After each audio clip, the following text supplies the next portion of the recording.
Happy Thursday, boys and girls. Let's get ready for chapter 19. If you remember, yesterday we found out that Jen has been texting or emailing with hundreds of other third or fourth children that are hidden.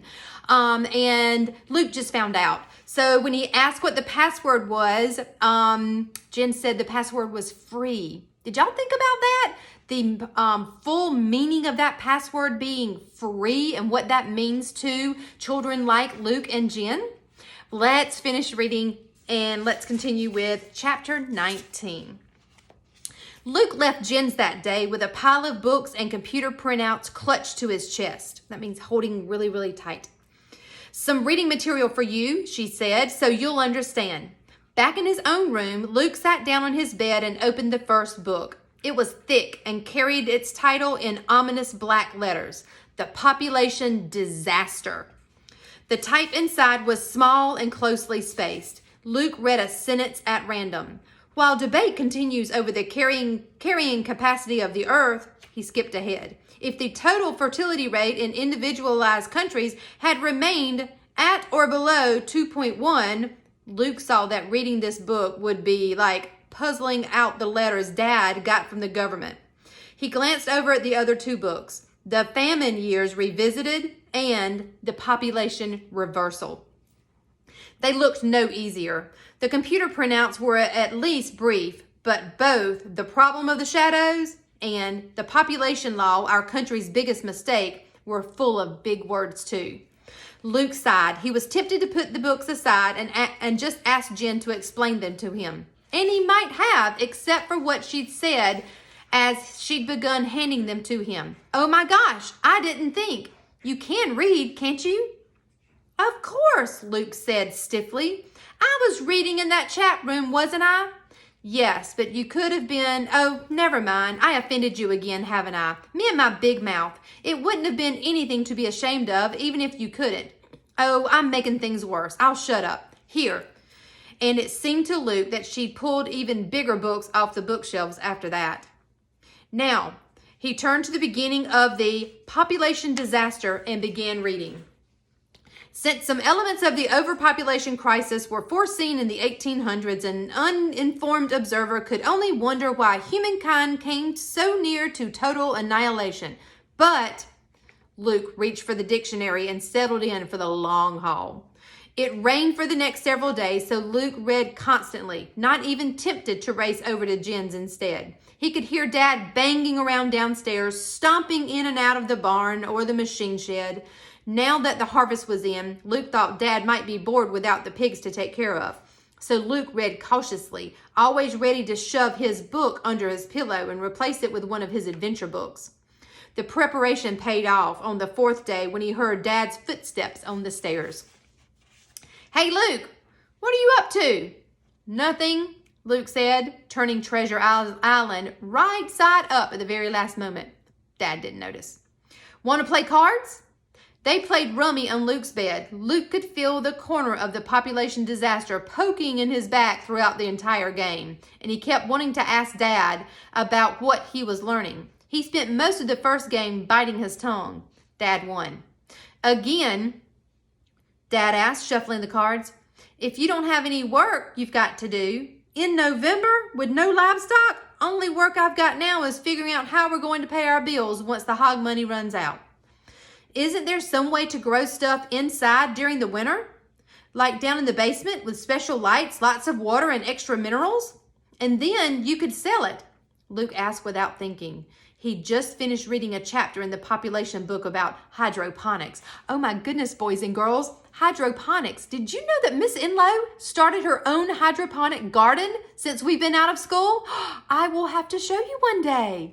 Hydroponics is where you grow plants in just water. They don't take any soil. So I'll have to show that with you. Wow, what a coincidence. Dad squinted. Seems I did hear tell of that once. Luke won the next hand. Dad didn't seem to be concentrating. At the end, Dad said, Mind if we quit now? Luke was terrified Dad would ask where he'd heard of hydroponics. So he just said, no problem. Dad left muttering, growing food inside? Luke wished he'd had the nerve to ask about the population law or the famines or even some family history. Once he got past the dense language, the books Jen had loaned him were full of revelations. As best he could understand it, the world had simply gotten too full of people about 20 years earlier. Poor countries had it particularly bad, and people there often starved or were malnourished. But then something worse happened. Terrible drought struck the parts of the world that always grew the most food. For 3 years, they grew almost nothing. People everywhere starved, only allowing people to have 1,500 calories a day. And to make sure there was food, they seized control of all food production. They forced factories that had made junk food to crank out healthy food instead. They forced farmers to move to land that would be more likely to produce.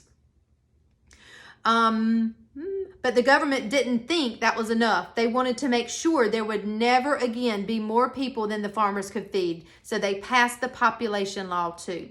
In the evenings, spooning in his stew and cutting up his meat, Luke felt pangs of guilt now. Perhaps someone was starving someplace because of him. But the food wasn't there. Wherever the starving people were, it was here on his plate, and he ate it all. "Luke, you're so quiet lately. Is everything all right?" Mother asked one night when he waved away the second helping of cabbage. "I'm fine," he said, and went back to eating silently. But he was worrying that maybe the government was right and that he shouldn't exist. Only when he got to the 2 computer printouts did he begin to feel better. One of the articles began, "The population law is evil." The other said, "Hundreds of children are hidden, mistreated, starved, neglected, abused, even murdered for no reason. Forcing children into the shadows can be counted as genocide." That's where you're purposefully killing a part of the population. "How can this be?" he asked Jen a week later when he finally got the chance to go back to her house. "How can the books and the articles be so different?" She handed him a glass of soda. "What do you mean?" she asked. Luke pointed to the population disaster. "This book says that the human race would have gone extinct if we hadn't had the population law. And this, the problem of the shadows article, this says the population law was totally unnecessary and cruel. It says there was plenty of food, even during the famines, except the barons were hoarding it." "Sorry," he said to Jen. Jen shrugged, not the least bit offended. "So what's the truth?" Luke asked. Jen shook her potato chips into the bowl. "Well, think about it. The government allowed those books to be published. They probably even paid for them. So, of course, they're going to say what the government wants people to believe. They're just propaganda, lies. But the articles, the authors of those probably put themselves at risk getting the information out. So they're right." Luke pondered that. "Then why'd you make me read the books?" he asked.